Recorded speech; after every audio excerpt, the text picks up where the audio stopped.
Hello, and welcome to Wellness Wednesday with 3W.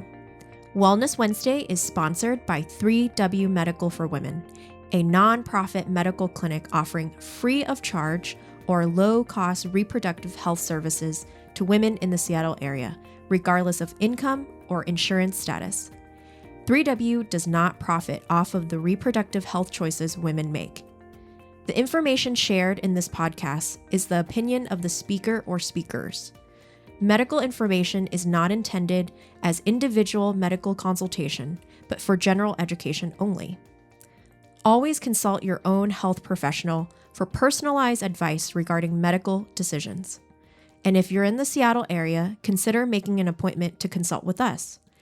I'm Helen Nguyen, CEO and co-founder of 3W Medical for Women and the host of today's podcast. Hi, Wellness Wednesday listeners. This is Helen Nguyen. I'm CEO of 3W Medical for Women. Thank you so much for tuning in every week for a new episode. This week's topic is the part 2 on a conversation I had with our beautiful guest star, Mazzy. Mazzy. Okay, I said that wrong again. Mazzy. It's okay.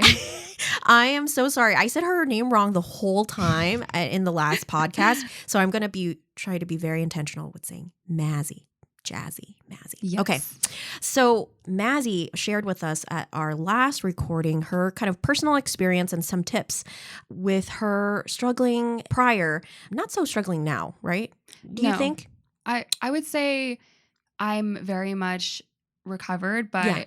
Same with like any addiction or any sort of recovering. You're always In recovery, right? kind of in the process of recovering. And sometimes there are times where you have to be really aware of who you are, what you're doing at the moment, and what you've been before, because you can easily slip back into eating disorder issues or issues with restricting. So I would say I'm very recovered, but also realizing that my mind is wired in that way where I have to be very, very cautious about my surroundings and what I've actually been through. So it's triggers. Yes, like triggers. Exactly. In the simple sense, triggers, being aware of my triggers and making sure that I'm being very open with it and what I'm going through at the moment. Yeah. Well, that's beautiful. And thank you so much for being so transparent with our community, because there's so many people struggling with this issue, eating disorders.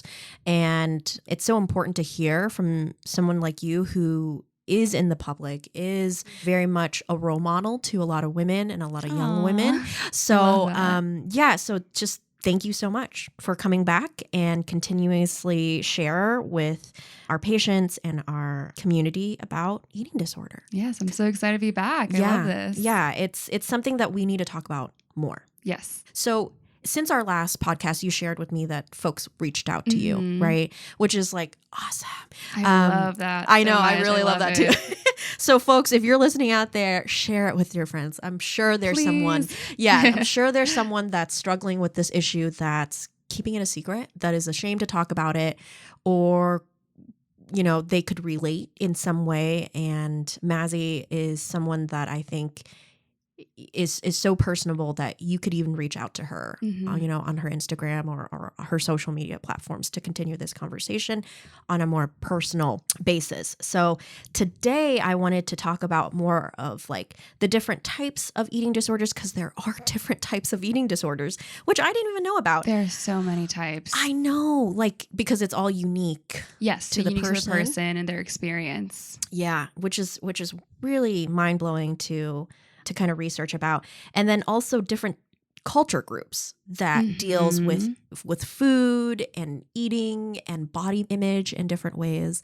And that's kind of what we're going to focus on today. And I'm so glad that I don't have to do it alone. I'm here for you. We can talk about it. Thank you. Well, Mazzy, so what was your eating disorder type? What was your personal one that you would categorize? So I do have to expose myself. I've actually never seen a doctor or an actual person who is licensed to diagnose eating disorders. So I'm not a licensed therapist or anything, but I do, from researching and what I've known, I did have the atypical anorexia nervosa, which is restrictive eating and having body dysmorphic issues. That was the gist of what I had to deal with. Okay. Well, would that fall under, so the 3 most prevalent ones that I saw are anorexia nervosa, bulimia nervosa, and binge eating and disorder. bulimia and binge eating kind of go hand in hand sometimes. Okay. There can be a combination of all 3, or maybe some people just steer more in the direction of bulimia or binge eating, which is a whole nother thing in its own. Yeah. So you can have all 3. Yeah, you can. Wow. Okay. So does usually one leads, or? I think so. I think for me, I was not a person that I definitely did binge eat at times. It wasn't what I did normally, but there were times where it happened. I also had friends who wouldn't consider themselves having an eating disorder, but they did overeat sometimes and weren't really aware that there was a disorder or something wrong there with them. Okay. Well, let's break down the 3 top ones that I just mentioned.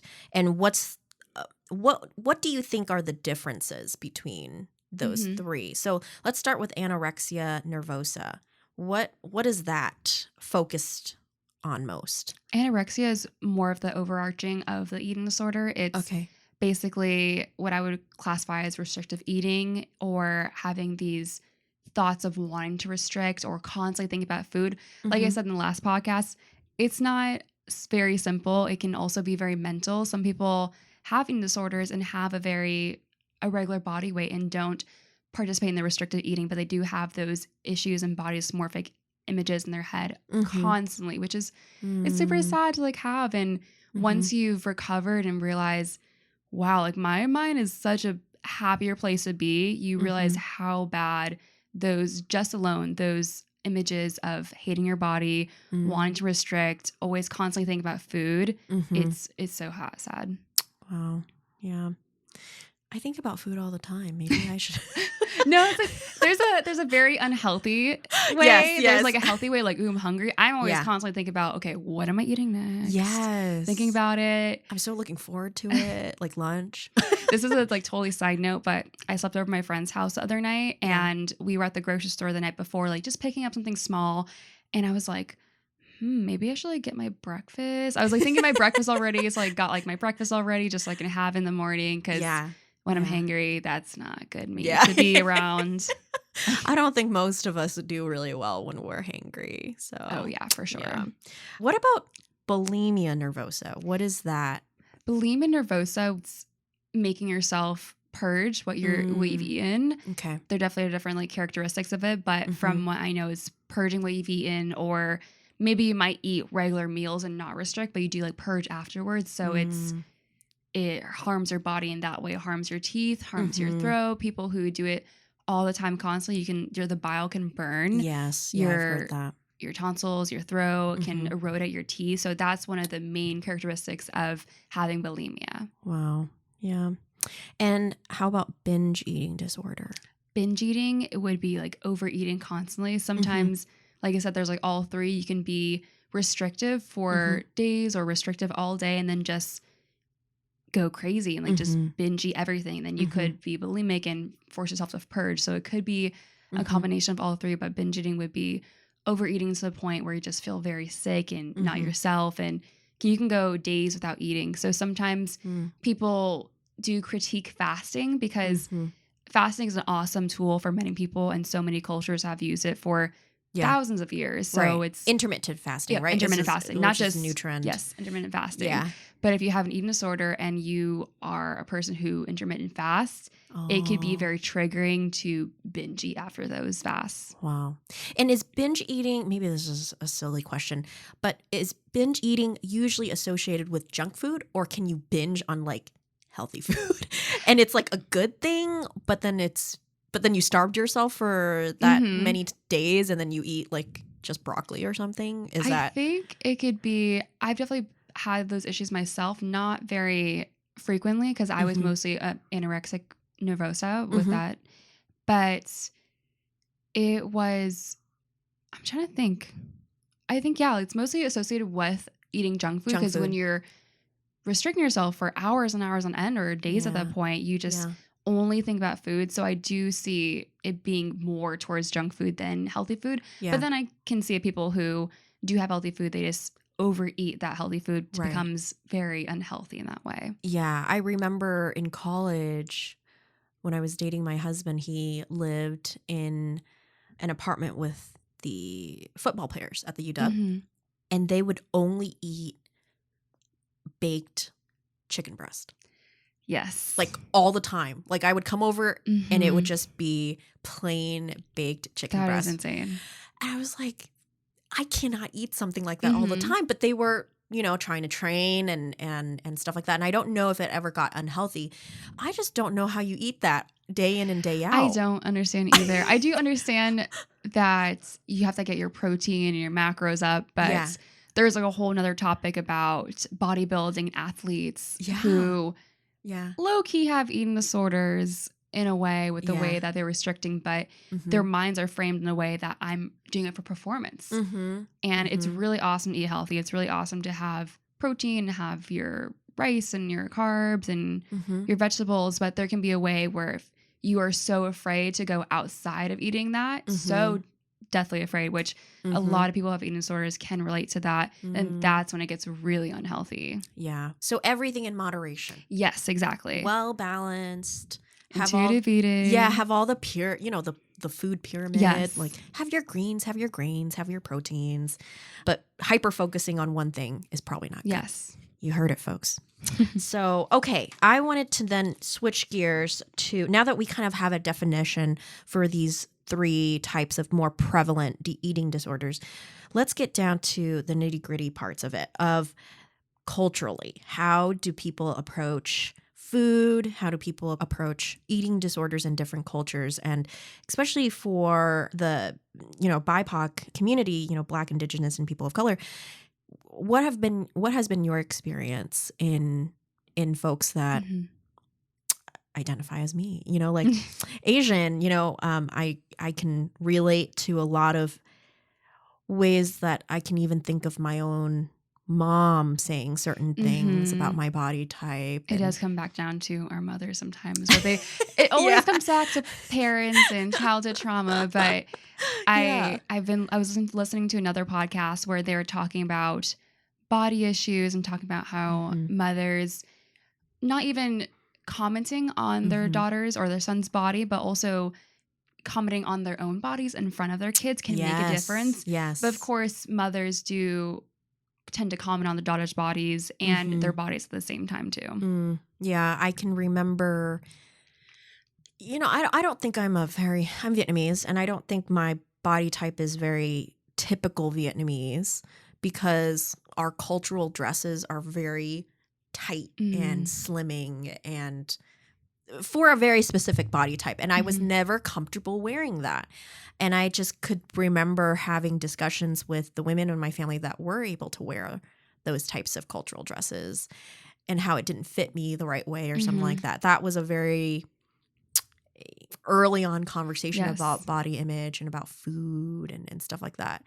So do you think that, the white population has something different approaching food versus Latin American cultures or Asian cultures or even the Black community? We all have such different relationships with food. Yes, that is so true. Yeah. That is so true. I am coming from a position where I am a white woman in America. So I do think there's a difference because especially with relationships with food where people are very connected to types of food and food can change the way you look or the body. And I believe that what you eat can really reflect with your relationship with your parents and relationship with your culture.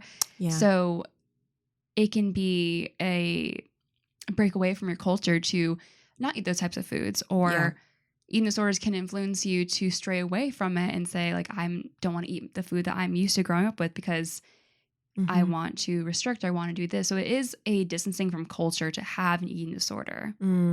That's such a interesting angle to look at. For you personally, what was your relationship with food and your parents? Was it something good, bad? Is that some of the things that you picked up from them as you were growing up?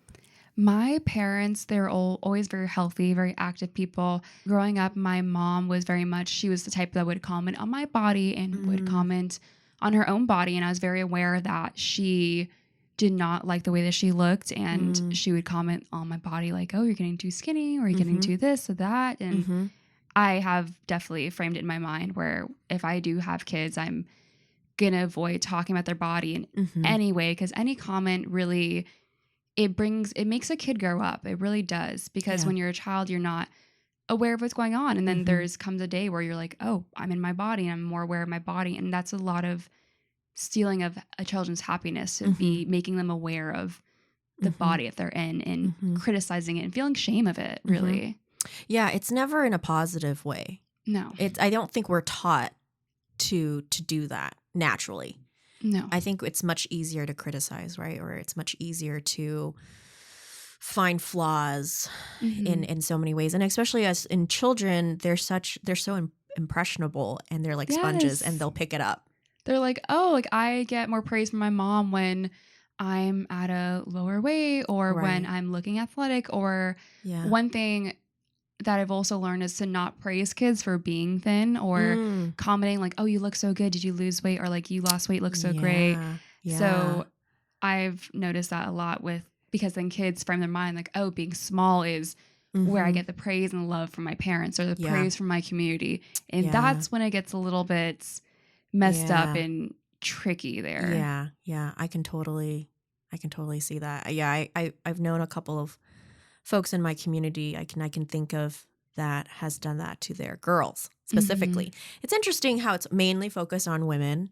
And then for men, it's kind of like, oh, he'll stretch out, he'll lean out. Oh, whatever. It's high school, or it's middle school. Yeah. Like I'm thinking about like my boyfriend, who the difference between like, he's probably like not aware of his body at all, or like thinking about it as much as I do. Yeah. And it's hard because once you get to a point where you're thinking about your body a lot and you're growing up like that, it's very hard to take steps back from. Yeah. So anyone who's about to have a kid, do not comment on their body. We want to make these kids growing up feeling very safe and comfortable in their bodies. So try not to comment on your kid's body. So maybe practice on being positive about your kids' bodies versus criticizing it, all the time, or something like that. Well, thank you for that insight. What about folks that are in the LGBTQ community, especially folks that are transitioning? How has eating disorders affect that community, do you think?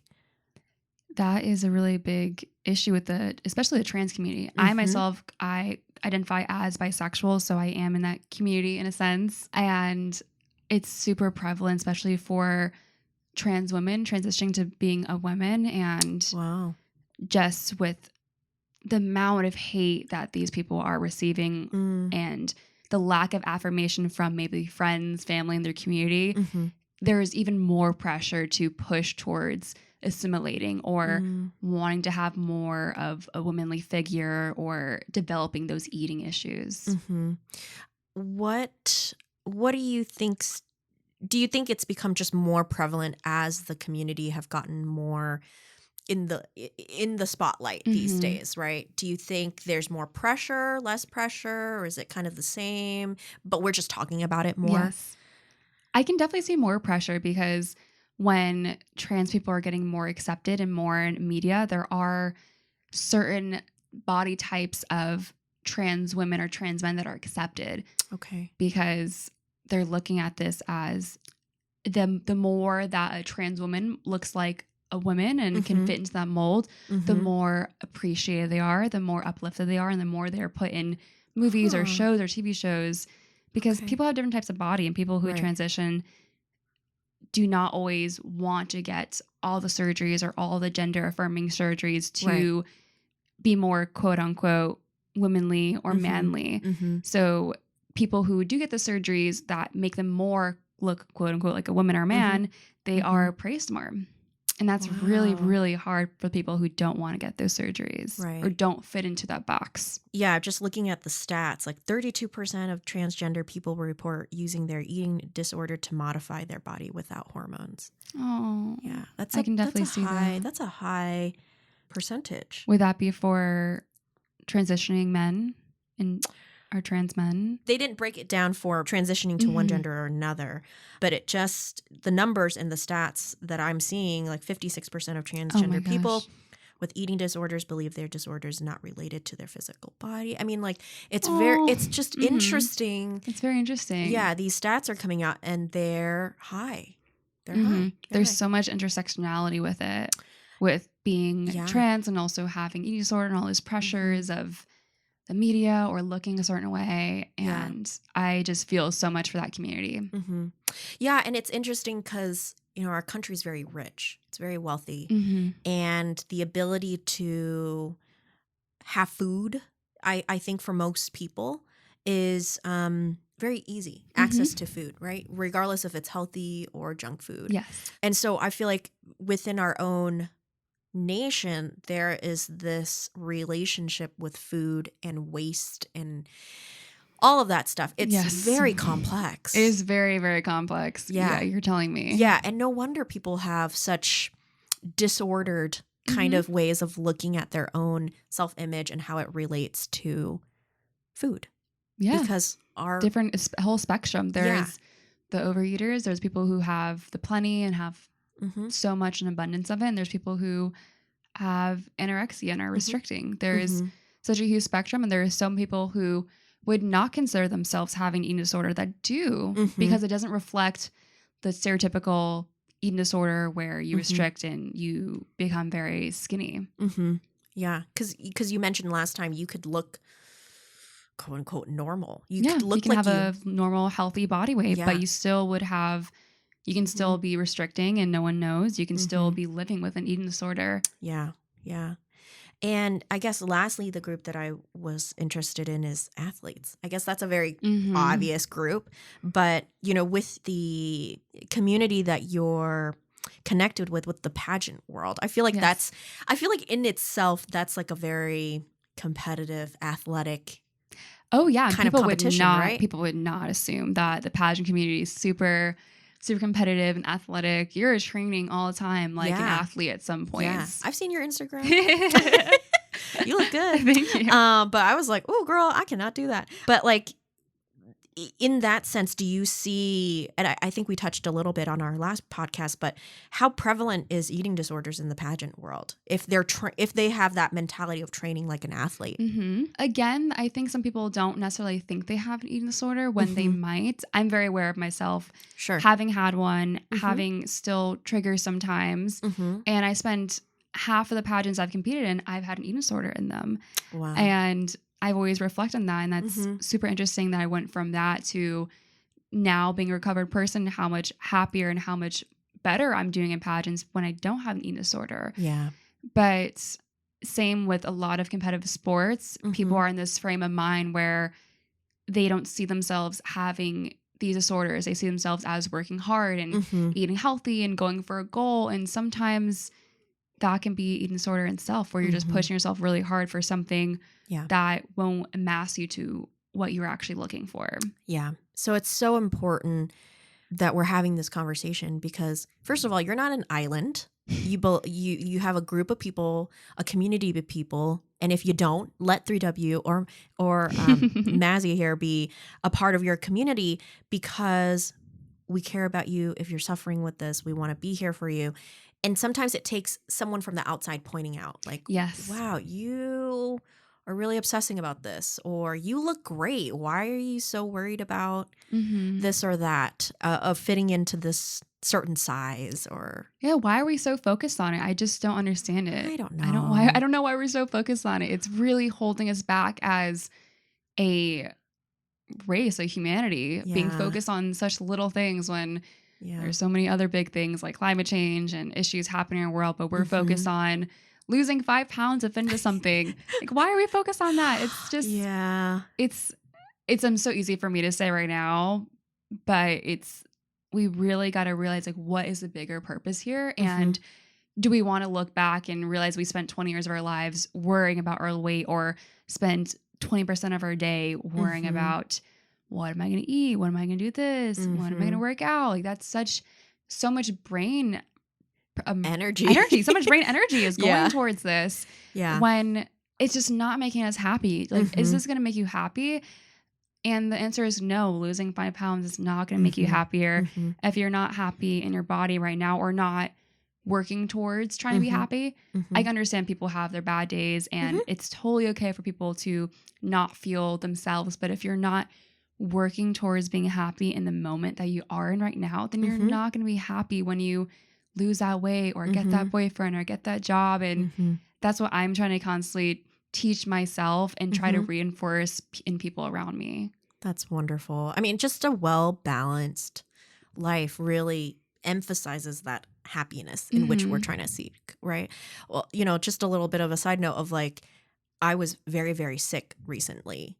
And one of the questions that I've been getting as I'm 100% recovered now, but one of the questions that I kept getting as I was recovering was, how much weight did you lose? Oh my gosh. That's I know. horrible. Isn't that horrible?